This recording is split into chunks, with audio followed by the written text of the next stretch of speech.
afternoon and Merry Christmas. It's officially the season. Live from Toronto on the GBKM network, this is the Chat Up Show, the show where we catch you up with a chat up of our weekly headlines. I'm your host, Elizabeth Aloidi, and I hope that you are ready to chat it up with me today. Now, as always, you know you can keep up with the GBKM network in various ways. You can continue to listen and watch live 24/7 on www.gbkm.fm or www.gbkm.tv, where you can also like, share, comment, all of that good stuff. On our website, you can also check out our past shows section, where you can catch up on any shows you may have missed throughout the week. You know, you don't want to miss our good shows with our lovely hosts. And speaking of our lovely hosts, if you want to learn a little bit more about them and what times their shows are on, you can check that out on our On-Air Personality or OAP tab. And if you are looking forward to a future show and you want to make sure you do not miss it, you can check out our upcoming shows tab to know when the future shows are going to be airing. Also, you can donate if you would like to share and show your gratitude and appreciation for our community here. You can donate on our website and check out some of our merchandise as well. And you know you can continue to watch live on Facebook at GBKM Television, on YouTube at GBKM TV, where you can also subscribe so you know you won't miss out on any of our live shows. You can follow us on Instagram at GBKM FM and Twitter at GBKM_FM. And exciting news! Our app is going to be launching very soon, so you can take us on the go with you anywhere you go and make sure that you do not miss out on shows by getting notifications for when we go live. All of the fun stuff that you can get on our website, you can get on our app too. So make sure you stay tuned for the grand announcement and the grand reveal of our app, which will be available for Android users in the Google Play Store and for Apple users on the App Store. Some really great news for us here at GBKM. I'm so excited for that. But as I said, Merry Christmas, everyone. Happy holidays. It's officially the holidays and I am excited.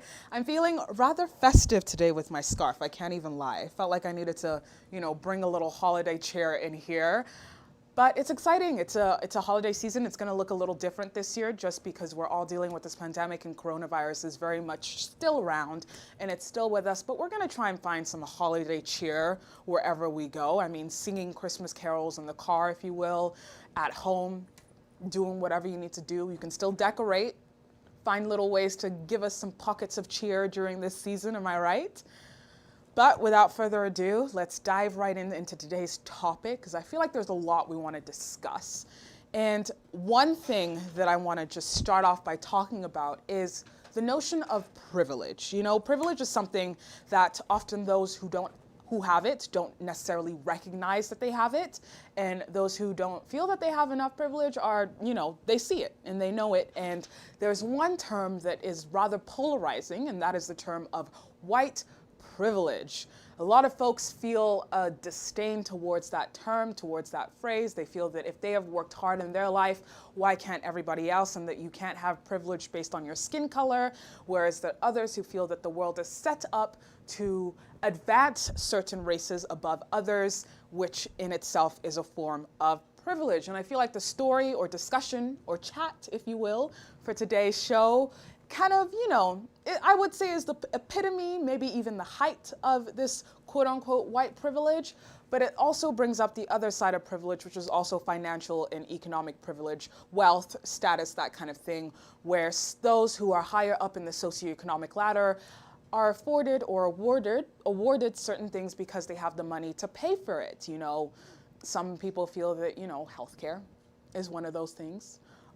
The right to education, some folks feel is a privilege, and the right to a certain post-secondary education is also a privilege that some people feel there is no price tag too high for it, and they are willing to pay everything to ensure that their children get the best post-secondary education out there. Now, I feel like this might be, ringing some bells in some people's minds, thinking about previous headlines that you'd seen about a quote-unquote college cheating scandal, if you will, or Operation Varsity Blues, it was coined.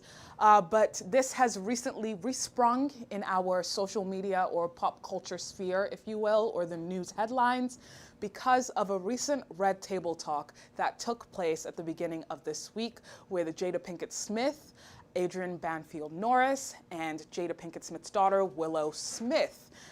And now we're gonna discuss a little bit of that Red Table Talk right here in my trusty red chair. You see what I did there? But before we dive into that, let's just take a trip down memory lane before we get into this college cheating scandal aftermath. So for many parents, their children are their whole worlds, and they would do anything within their power to ensure their kids are set up for a bright future. I mean, parents who love their children, they want to make sure that they have everything they can to ensure that their futures are set up in a way that they can succeed to the highest potential. And that's something we see across all socioeconomic backgrounds. It doesn't matter how rich or quote unquote poor you are. Most parents want to see their children succeed, and they will do anything to sacrifice for themselves to ensure that their children are set up for a bright future. I mean, I can say that my parents have done everything they can to ensure that my sibling and I have a bright future as well, speaking from personal experience. And I know that there are a lot of parents out there who would agree. Even my producer who's in studio today as a parent, I'm sure would agree that he would do anything as well to ensure that those he loves would be set up for a successful future. But sometimes that love can cloud one's judgment of what is right or wrong, or even legal and illegal in this case. And what I'm speaking about is the cheating scandal, if you will, the quote unquote college cheating scandal of 2019 that took headlines. It arose and caused some outrage amongst people because they felt that this was the epitome of privilege, being manipulated, abused, all of that. It just was, it was too much. It was too much. So I'm gonna welcome I guess you're my co-host now, Kenny, eh? Would you call yourself my co-host at this point? Well, I would say it's a privilege. I'm privileged to be on your show. I'm so glad to have you, Kenny. Now, this case that occurred in 2019, that took over the headlines for quite a while, was over a criminal conspiracy to influence undergraduate admissions decisions at several top American universities, including UCLA, USC, Georgetown, Yale, and Stanford, just to name a few. And this investigation into the conspiracy was codenamed Operation Varsity Blues, which I think is rather fitting, to be fair. It's a cool name. Well done, FBI, for coming up with a creative name for this investigation. Anytime they come up with such name, something is going down. You know. Operation Python Dance. Like they're on it. Especially when they add a color. Yeah, you know that shit is going down. Sorry, my English. Now, with this conspiracy, there were at least 53 people who have been charged as part of the conspiracy, and a number of whom pleaded guilty or agreed to plead guilty as of this year. And there were 33 parents in total of college applicants who are accused of paying more than, hold on to your seats before I read out this number, more than $25 million, US dollars, okay, between 2011 and 2018 to a certain Mr. William Rixinger, who was essentially the organizer of this scream, who used part of the money to fraudulently inflate entrance exam tests, of course, and bribe college officials. So this guy paraded himself as a college counselor, received money from these parents to fudge some scores and bribe college admissions officials to let the parents' children into these institutions.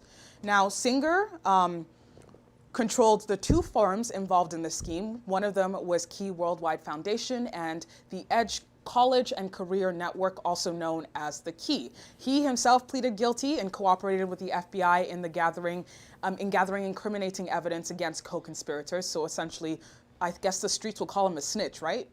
Yep. He was a little bit of a snitch there.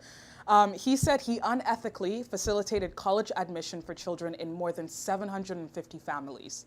That's a lot. How do you have time for that? But what do you mean? That's a job. It's a full-time Don't look at it like that.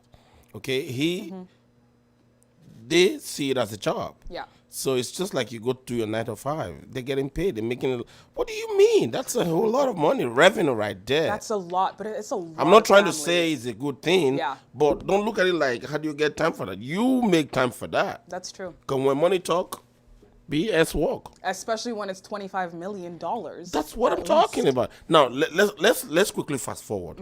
Look at the domino effect in the future. When you start producing students that are not capable, when you start having a medical doctor that cannot do a surgery, that cannot even prescribe a medication. Look at the kind of generation. Look at the spin-off that is going to happen. Yeah. That's where the problem is. That is the big problem. Especially when you're cheating your way into certain places, especially taking away from folks who have actually, gotten the marks that are required, have the application that, that's real, that wasn't forged or faked in any way, and which then leads to people who maybe aren't prepared for the real world, aren't prepared for the career or the occupation they want to pursue later on. If you have enough money to throw at a problem, that in itself is a problem. The world has come to a stage whereby a lot of people believe that money can buy you anything. They can buy your way or through. And this life or the aspect of capitalism, of you trying to force your way through financially because you have the capacity to do so. Yeah. It's something that is getting very rampant. Even in my country of origin, Nigeria, for those that are just hearing my voice for the first time, Kenny is my name. I am originally Canadian Nigerian. And even here in Canada, there are a lot of cases under the table, and some of them made it to the frontline media, where you see that parents pay for their children to be promoted or to be admitted to schools. So it's just the kind of life that we are living these days. Yeah, I mean, it's the same corruption as in Nigeria, but this one gets a different name. This is a conspiracy to commit fraud, but it's corruption at the end of the day. Yeah, at the end, it's just like when it comes to Africa, they say, oh, tribal, we are tribalistic. When it comes to the Caucasian, they say racism. Same thing. You're a tribalist, you're a racist, same thing. So they just name it differently, but the truth is that the impartation in the long term is the same. Yep. We're going to have, in my own opinion, we're going to have paralyzed, incapacitated, different sector, people working in different sector, from automotive to engineering to technical, any level you want to, no matter how you want to look at it, it's going to impact us. And these people don't really care, Elizabeth. They don't care. They just care about them getting the result on one end, and then the guy facilitating it just care about making the money. Yeah. But then you can also bring up the argument that most of these people are just going to school just to get the degree. They don't really care about what they're studying.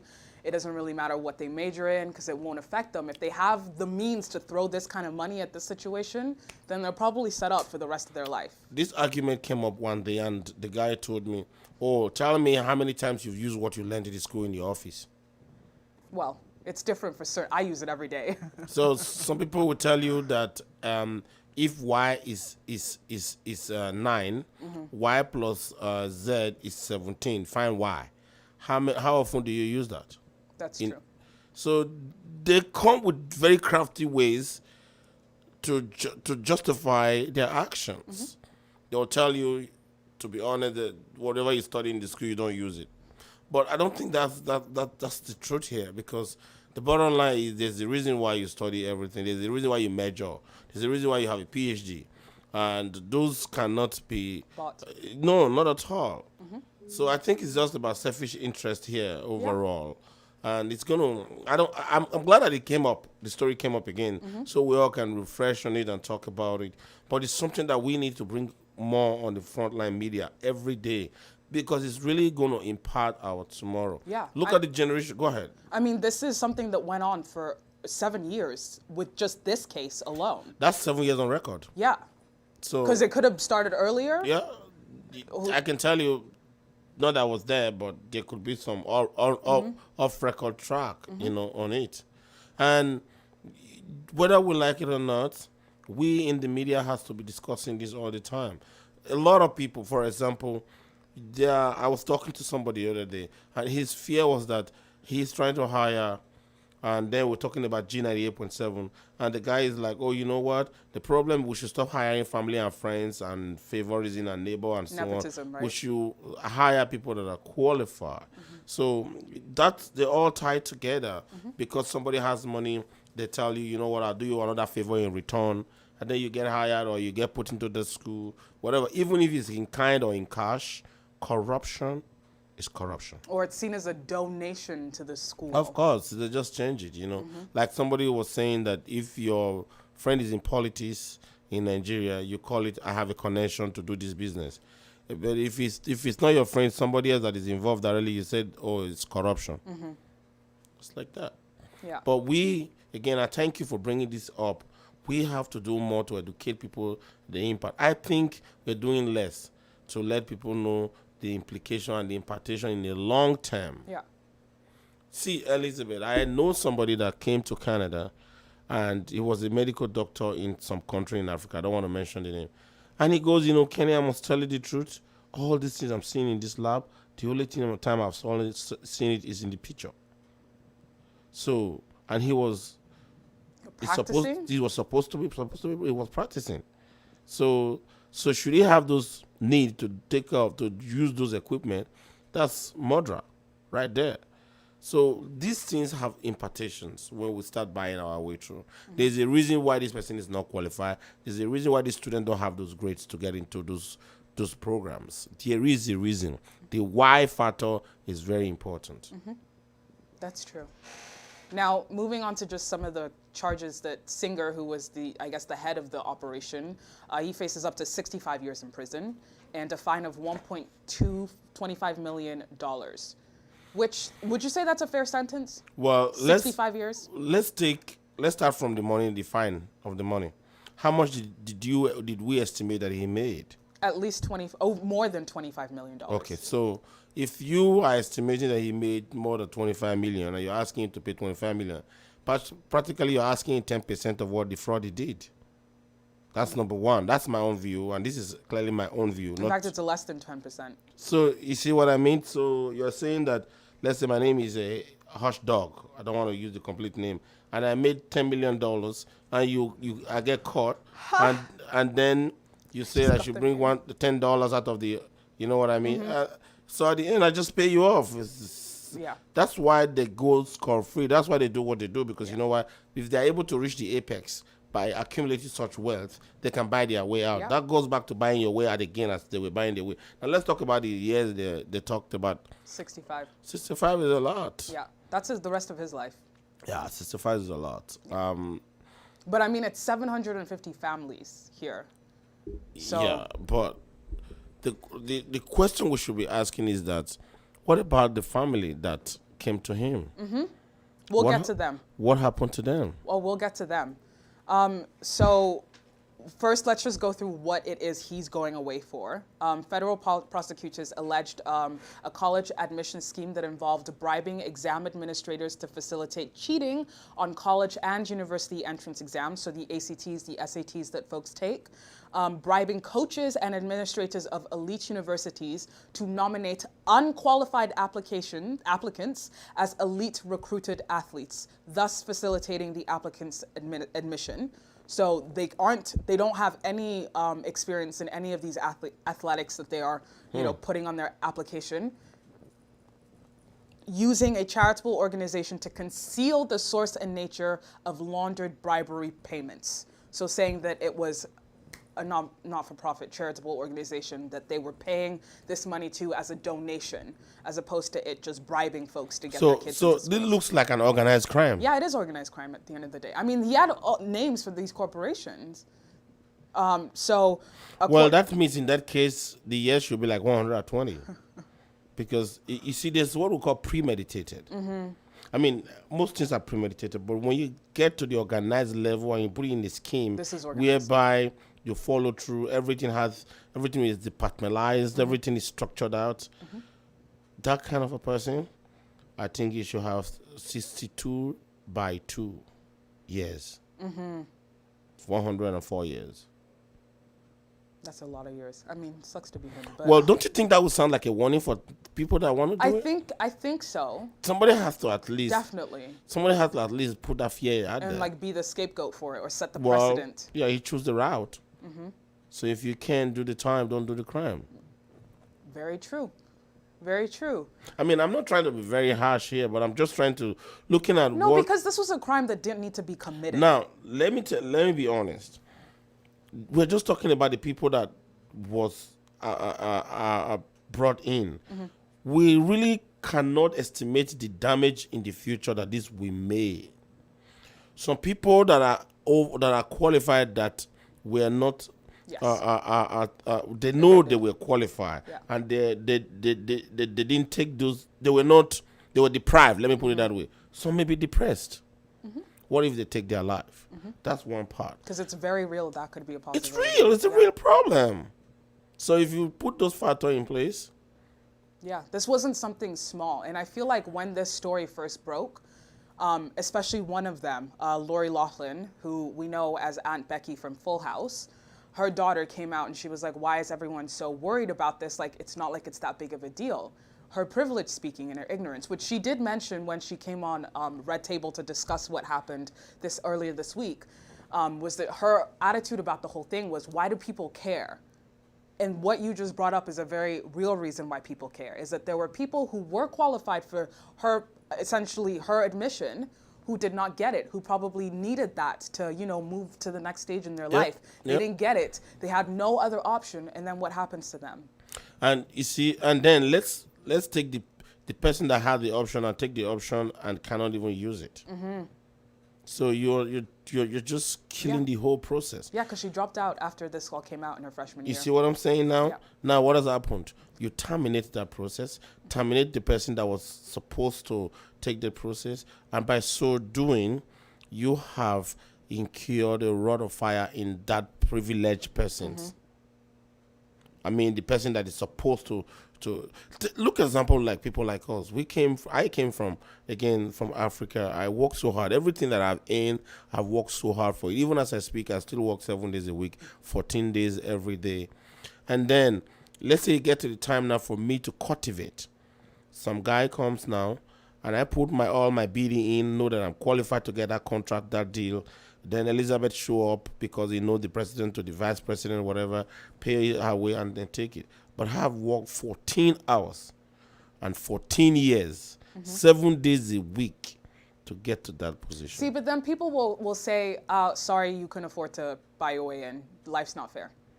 Yeah, but the point is that is it structured for people to buy their way in, or is structured on qualification, on merit? So if it's like a lottery, you bid and you play, you win, then yes. But if it's structured for me to work hard and earn it and have the qualification, why will you now bypass the process by paying your way in? Yeah. Now, what you've just done, you have first of all not only abused all the years I've put into it, you have discouraged me, demoralized me, and tell me go to hell. And you've abused the system. That's what it is. Yeah. And now what you do now, because you abuse the system, you're successful in getting in, it becomes the norm. Now the original process is aborted, and now we have a pollute system that is going to be yielding out at the end pollute products. Yeah. Now, there were 33 parents who were accused of in this scheme, and there were 2 sets of families that were really brought to the headline because they were essentially Hollywood families. One was Felicity Huffman. Most of them know her for her role as Lynette Scavo in The Desperate Housewives. And as I mentioned earlier, Lori Loughlin and her husband Massimo Giannulli, who Lori Loughlin was Aunt Becky on Full House, and Giannulli is a fashion designer. Both sets pled guilty, though Loughlin and Giannulli took a minute. They did try to fight it in the beginning. I'll get into the details of that. But for Huffman, they had 2 different cases, essentially, but they were similar in the sense that it was the same scheme. Huffman and Loughlin used 2 different schemes in Operation Varsity Blues, in which they paid William Rixinger different amounts of money. $15,000 for Huffman to essentially fudge her child's test scores, and $500,000 from Loughlin for her 2 daughters. Now, Lori Loughlin and her husband pleaded guilty in May, admitting to paying the $500,000 to guarantee their daughter's admission into the University of Southern California as crew recruits for the rowing, despite them never competing in the sport in their life. Now, the affidavit that was released, said Giannulli and Laughlin used bribes to facilitate Isabella's admission to USC, which is the name of one of their daughters, by having her pose as a recruited crew coxswain, though she had never participated in the sport. So they essentially fabricated images, which they sent to this singer to use as part of her application. And as part of the scheme, they created fake athletic profiles and falsified resumes for both their daughters, Olivia Jade and Isabella. Now, Laughlin and Giannulli were charged with conspiracy to commit mail fraud and honest services mail fraud, and they were among the several parents who were later charged with conspiracy to commit money laundering and conspiracy to commit federal programs bribery. The couple spent more than a year arguing in court that they were not guilty. And Laughlin's legal team tried a number of strategies calling for the case to be dismissed, including arguing that she and Giannulli thought that the $500,000 payment was a legitimate donation to USC, and saying FBI agents tried to coerce Singer into lying and concealing evidence that would bolster parents' their claims of innocence, I guess, essentially. You know, in summary, let me just say this. Because they are elites and they are rich, in courts, I think those guys, if found guilty, they should be shipped to a farm where it's not mechanized, and make them work in the farm at least minimum for 30 years each. Manual labor, no mechanized farming. They work day and night, because of God, they'll have Sunday off. As a matter of fact, I have half day on Sunday off, because that's how they know. That's how they will know the pain that an ordinary person is going through. Yeah. That's how they will feel the pain that an ordinary person is going through. You're giving $500,000 to UFC, whatever, and she claimed, or he claimed, they claimed that it was a donation. Yeah. Do you know how many people on the road, on the street, that actually really need that donation? Yep, knowing that you fabricated the application as well. So, to me, putting them in jail, it's going to cost me money because I'm a taxpayer. Yeah. I think they should go to the farm where there's no electricity, where there's no mechanized farming, and their only day off is half a day on Sunday, period. Now, it's funny that you brought up 30 years, because their sentences was Lori Loughlin got 2 months in prison, plus community hours, and her husband was sentenced to 5 months behind bars. A lot of people think that this is a very lenient sentence. Of course, we are even lucky that they didn't do the term from their home. Oh, well, actually, Lori will actually have to spend 2 years on supervised release after serving her prison sentence. That's what I'm talking about. Yeah. So in order to pay $150,000. That's why my friend from the other part of the continent said that the system is rigged. The system is rigged. Yep. So you see what I'm talking about? They pay their way, and they get to do supervised, and then they have their way. We need food. If you ship all these guys to the farmland, you don't have to bring people from all the other country and underpay them. They go and work. They understand what it is to sit in the sun, sit in the cold, to cultivate tomatoes, reap, and all this job. They need to know how to do it. You will see that by the time they come back, they will know, they'll see values in hard work. Now, a lot of people, as you say, the system is rigged. This only resurfaced some old cases from back in the day of similar things where parents, they were both black women in this case, which brought up the whole race relations when it comes to the judicial system in America, who had essentially fudged their address to allow their children to go to school, public school, in a different school district to get a better education.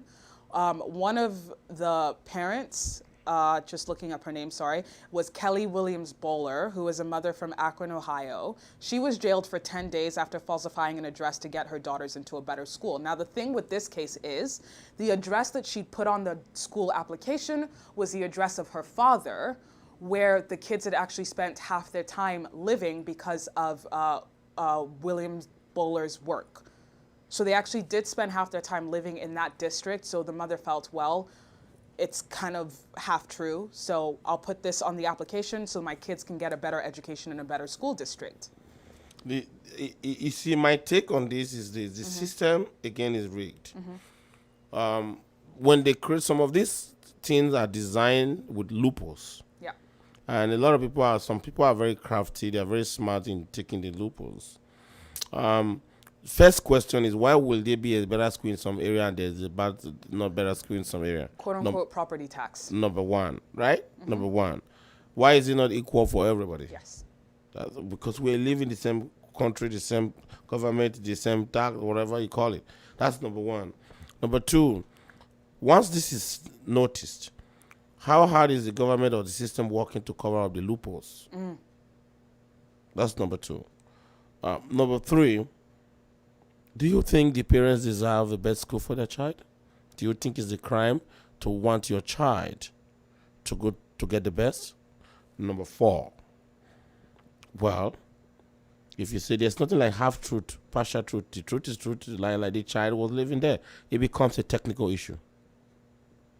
Now rely on the expert lawyers to look at it from different angles to analyze that, to say that, listen, where is your address? What's your proof of address? If the proof of address is there and they actually live there sometimes, it's just like you work in Montreal and you live in Toronto, you are to a degree allowed to drive your Toronto license plate number because that's where you reside, you just work here. So it gets very technical. Yeah. But you know, also penalize the parents not to want the best for their child. See, that argument's a little tricky because then you can say the same for these privileged folks who paid as well. But just to speak on that, I think that it was in the technicality because initially Williams Bowler was facing 5 years in prison in 2011. 5 years for fudging an address that her kids did spend a lot of time. Yeah, but at. the word forging, it's too far from somebody partially living. Yeah. Forging, in my opinion, is like they don't even know the location. They don't even live there. They have nothing to do there, and they just kind of come up with it. So it's a little bit different. Yes, you're correct. I can say that the parents that are paying $500,000 for their child, they want the best. But I'm saying that at least they don't have anything at all. Look, you are not even in that spot. You are not even there. You became like part of it because you paid. You don't have anything in common at all.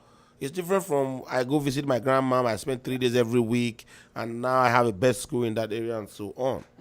So it's a little bit similar, but it's still different. It's still different, yes. But how hard is the government working to cover the loopholes?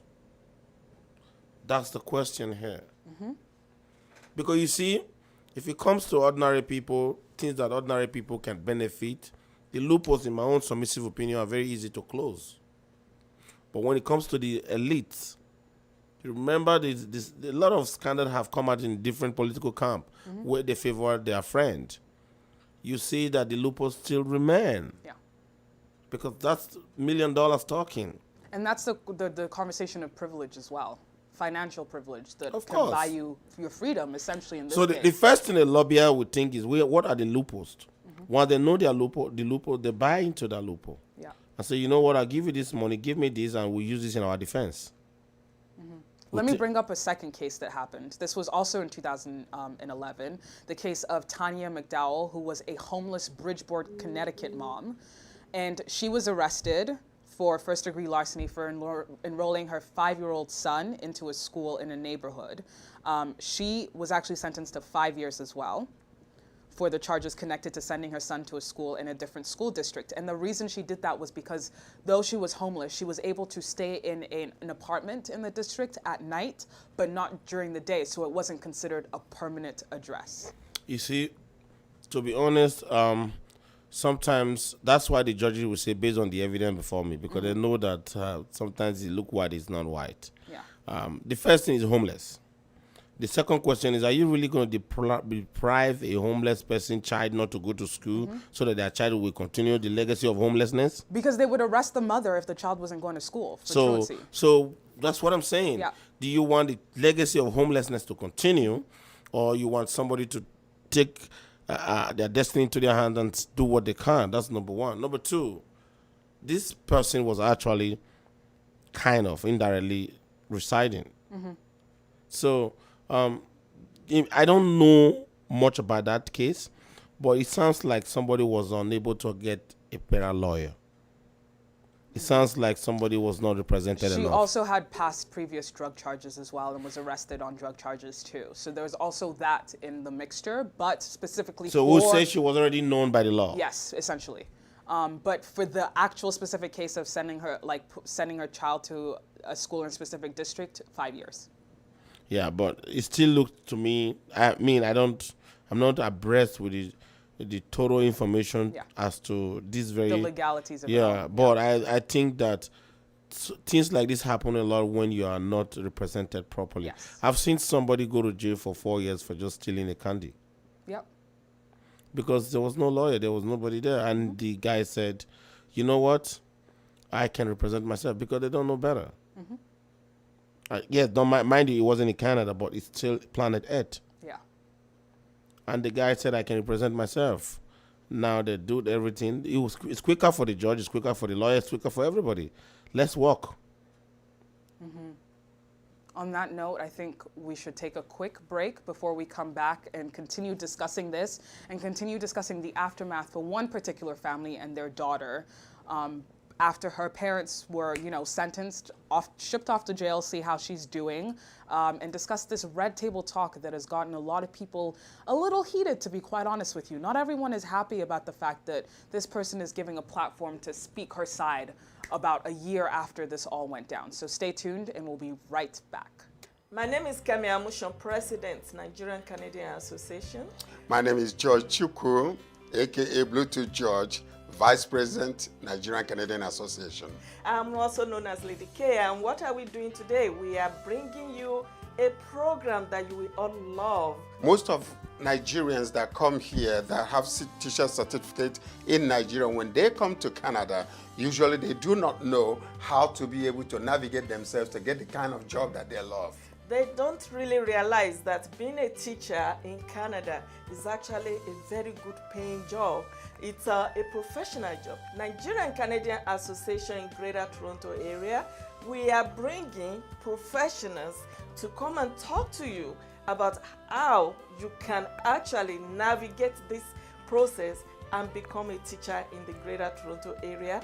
This is happening on December 5th, 2020. This particular program will show you how to, put your application together and then the interviewing process in order to become a teacher here in Canada.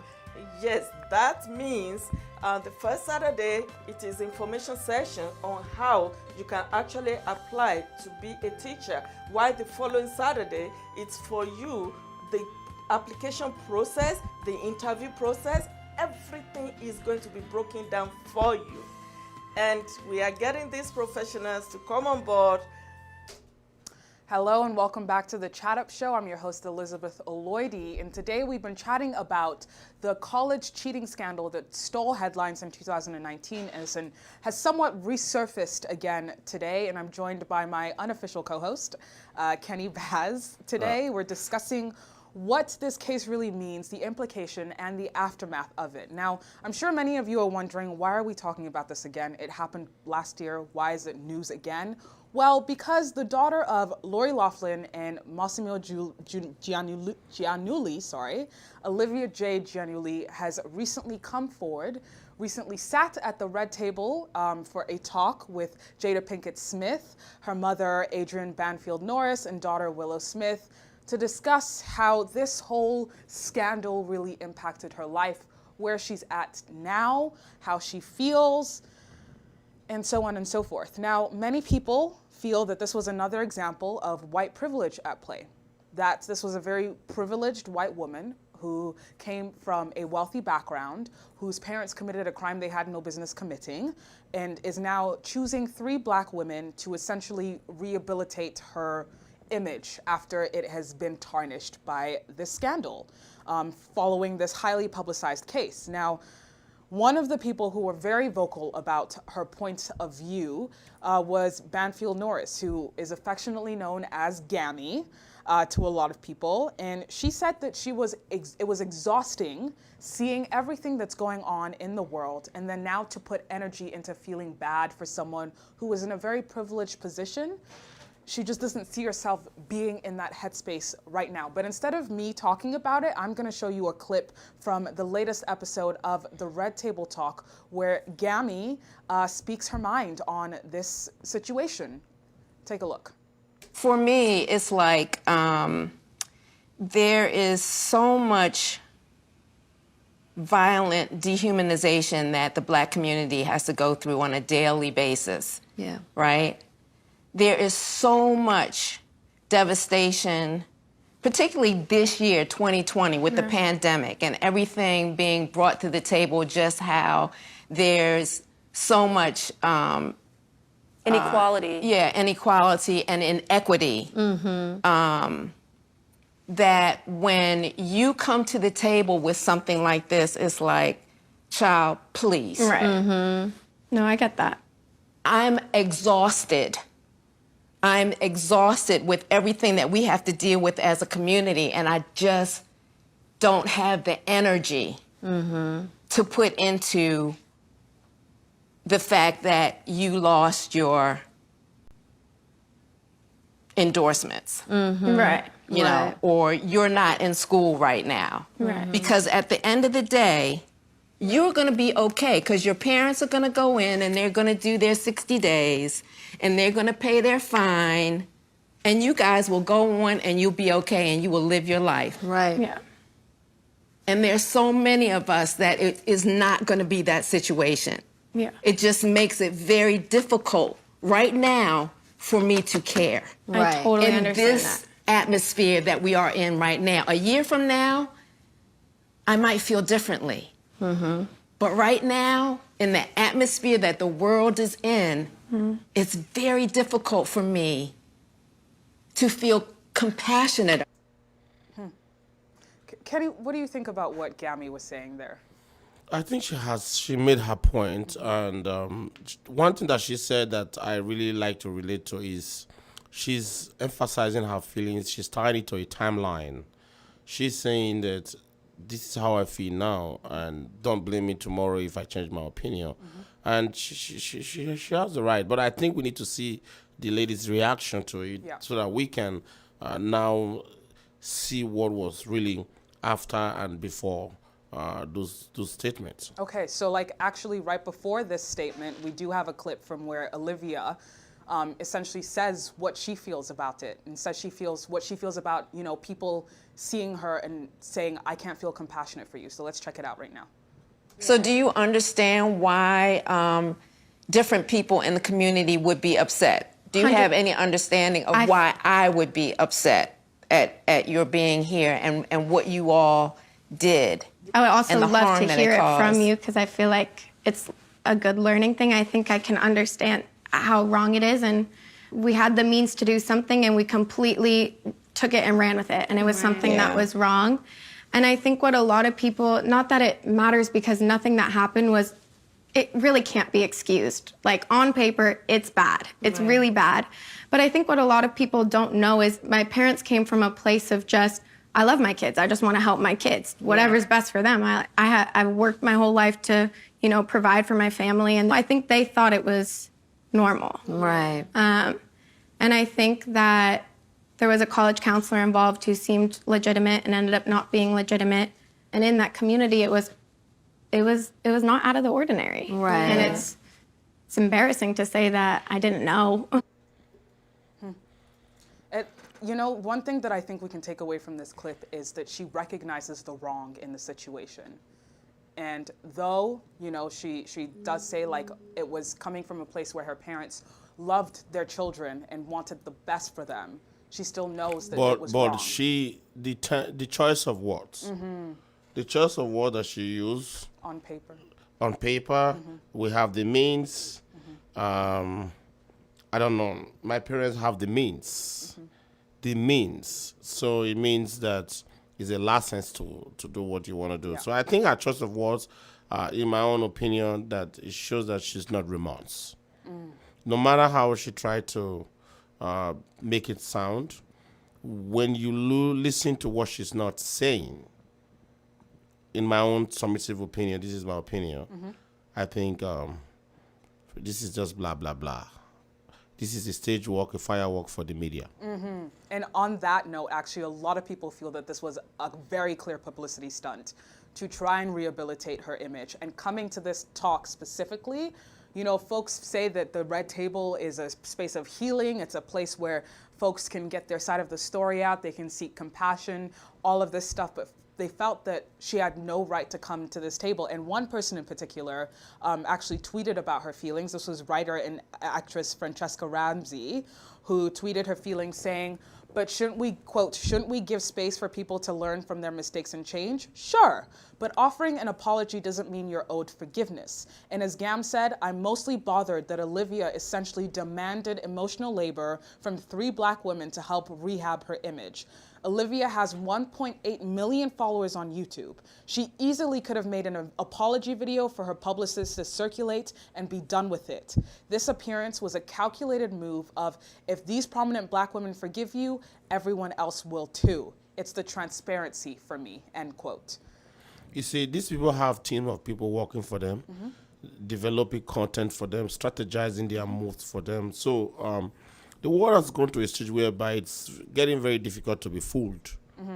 Those that have eyes can see. And there's something we say in Africa, I keep referring to my homeland, arrogantly Nigerian, and I'm proud of that, Nigerian Canadian, but the legs that move fast, the eyes that move fast can see them. So you're correct. In my opinion, it's calculated and it should have been so, because she said my parents have the mix, number one. She also was trying to say there's somebody from the school system involved, meaning that that person should have known better. It makes it legit. And then she also went on and said in that community it was the norm. See, bad is bad in Nigeria, bad is bad in Ghana, it's bad in Ethiopia, good is good everywhere, bad is bad everywhere, period. And it was almost trying to justify the actions of her parents. Excellent. By saying that, oh, like, it's almost like shifting the blame onto Rick Singer. Yes, Yeah. of course, Yeah. he should have known So better, my but parents, so should have your parents. She said, my parents come from a point whereby I want the best for my... So are you telling me that because candy tastes good, you're going to give your child what you know you're going to cause diarrhea? You know the candy, too much of it is going to cause diarrhea, but it does taste good in the mouth. So it was nice. Your parents know that it's nice to put you in those schools, but they also know that it's going to cause diarrhea, just like the candy example. So this is baloney. It's a media package. It's made for the media. It's to drive the numbers and so on and so forth. In my opinion, I reject this. Yami did too. She didn't even want to have her on. She felt that it was irresponsible of them to give her the space to come and say, woe is me, I lost my endorsements. As she said in the clip we saw earlier, woe is me, I lost my endorsements, you know, folks are being mean to me essentially. And this isn't to go and say that she deserves all of this negativity to be thrown at her, but it's just looking at the facts of this case, looking at who, you know, she had to sit down and pose for those pictures too. She has the platform to speak her mind and be genuine without packaging it. And she refused to do that. So people will look into that. Again, nowadays, people don't only listen to what you're saying. They listen to what you are not saying. Yes. So what I'm emphasizing on here is what she didn't say, not what she said. Because sometimes being a silent can be too loud. I mean, later on in the talk, she did iterate that she didn't expect people to completely be on board with her. She didn't expect people to forgive her. But she's crying she lost her endorsement. So she's speaking for double side of her mouth. She should say that, oh, I expect to lose my endorsement. Then we know she's serious. Because you cannot heal a child and you expect the child not to cry. Like, your action will attract a reaction. So what she's saying is just like talking, but at the same time not saying anything. It's, to me, not anything. It's just speaking because you just want to occupy that space and then play that game for people to sympathize with him. We are tired of people trying to lobby for our sympathy unmerited. Now, speaking of the unmerited part, she is saying that now she's trying not to just, you know, being in a position of privilege, she's trying to use her privilege to help those who are not as privileged, putting in the work to help herself grow. But we need to see if educated. we need to see, I won't even let it finish. We need to see if he's being monetized. Now, trying to support and to help the less privileged is good. The question is it being monetized? And if it's being monetized in some shape or form, who is at the tail end taking the advantage? We need to see that. Yeah. To see if it's genuine growth or if it's Of part course, of the of publicity course, stunt. of course. Because you can mask it up and show it that it is what it is, but we want to see who's behind the mask. See, but one thing that I will commend her for is she didn't have to speak on it at all. I'm yet to see her sister speak on it publicly in this way. And if you watch the full episode of this Red Table Talk, you will see her constantly say, I now know of my privilege that I was ignorant to before. So maybe it took this slap in the face for her to realize that she does come from a place of privilege. Well, that's and the that problem. it's not okay to take advantage of that The privilege. problem is what you just call a slap in the face. It should be a hammer in the head. That is the problem. Yeah. It's you call it a slap. That's why she speaks to it in a more flamboyant way, the way she's doing, because it's a slap. It wasn't too much of a heavy Of punishment. course, it's not. She's gonna write books if she hasn't written a book. She's gonna do all the normal stuff that all our peers does and make more money. Anyways, It's a tough one because, you know, part of you wants to be like, this is a girl who trusted her parents and trusted the path that they chose to take and kind of dragged her along. But then in the same hand, there was a video of her circulating that she posted on her YouTube where she was talking about how school wasn't important to her, that she only wanted to go to university to party and go to game days. So your parents did all of this, committed all these crimes just for you to sit here on YouTube and say, I just want to party my way through I want to college." say that those videos were there before the legal They team. were there before, yes. Yeah, before the legal team, everybody sit her down and coach her how to talk. Yes, 1000%. And even she said herself, she was like, I can't believe that I said those things, edited that video, and then uploaded it. And it wasn't until she received the backlash that she then took it down and realized the error in her ways. Ignorance is bliss. But the word realize, it's synonymous. The word realize is relative, I mean to say. Did she realize from what we heard? Or did people make her realize? Or does she make it look realized? It's relative, my dear, because look at it. Look at the pains in the world today. If we all really realize the way you just said it, the world would be a better place. It's the way you said it. Realize. Realize. But The it's world true. will be a better place and we'll have a lot of reality at hand. Yeah, I mean, she says the same thing too. Everything is packaged. Yeah. In my own opinion, she is just packaged to be out there. She's programmed to speak the way she spoke. Because you see, it's just like when you ask a child, who broke the glass? I did not, but my hand did. What do you mean you did not, but your hand did? Oh, it wasn't me, my leg did. That's the example she's giving us. When you take responsibility, when you are sorry, Yeah. it means you take responsibility, you are sorry. The first step of being sorry is it will not repeat itself, because you now know that I am not proud of it. It was wrong. I don't want to be associated with it. I don't want to do it. It will not repeat. Then you are sorry. But if you say, I'm sorry, but it wasn't me, my hand hit it, then you're not sorry, you're packaging me. And what I will say is something that I did notice is that she never really mentioned to what, maybe this is a legal reason, to what extent she participated in this scheme. Because those pictures that were sent off, someone needed to post for them. Someone needed to sit down and take those pictures. She did say that she had worked really hard in high school to get the grades that she did. So some part of her felt that, you know. For somebody that is sorry, first of all, to say that in that neighborhood, that was normal. So because it's going on in that neighborhood, let's agree if it's true, what she said. That doesn't make it Right. legal. Yeah. For you to still have that spirit in you and say, in the context in which she put it, she didn't say at that time. She said in that neighborhood, in the video we just watched. And it's normal. So for me, I even though she's calm, I smell a lot of arrogancy. And things like this is what, as a black man, colored person, that really get me irritated. Because a lot of us, a lot of black, white, I don't care where you are at this point now, are really suffering, trying to work hard and really merit those things. And now if you still at this point, haven't gone through the process you've gone through so far, cannot realize the full damage you have done, the extent in which you have gone, then there is something happening somewhere. Yeah. It's not full accountability. It's a total rejection in that case. That would be my summation. It's a total rejection. If you are in, you're in. If you're out, you're out. See, good people make mistakes. Yeah. Good people make and we understand that. And you know when somebody's honest about their errors. You don't come on the red table and why did you not do it on your YouTube? I say, listen, I'm so sorry. This is what it is, and be organic.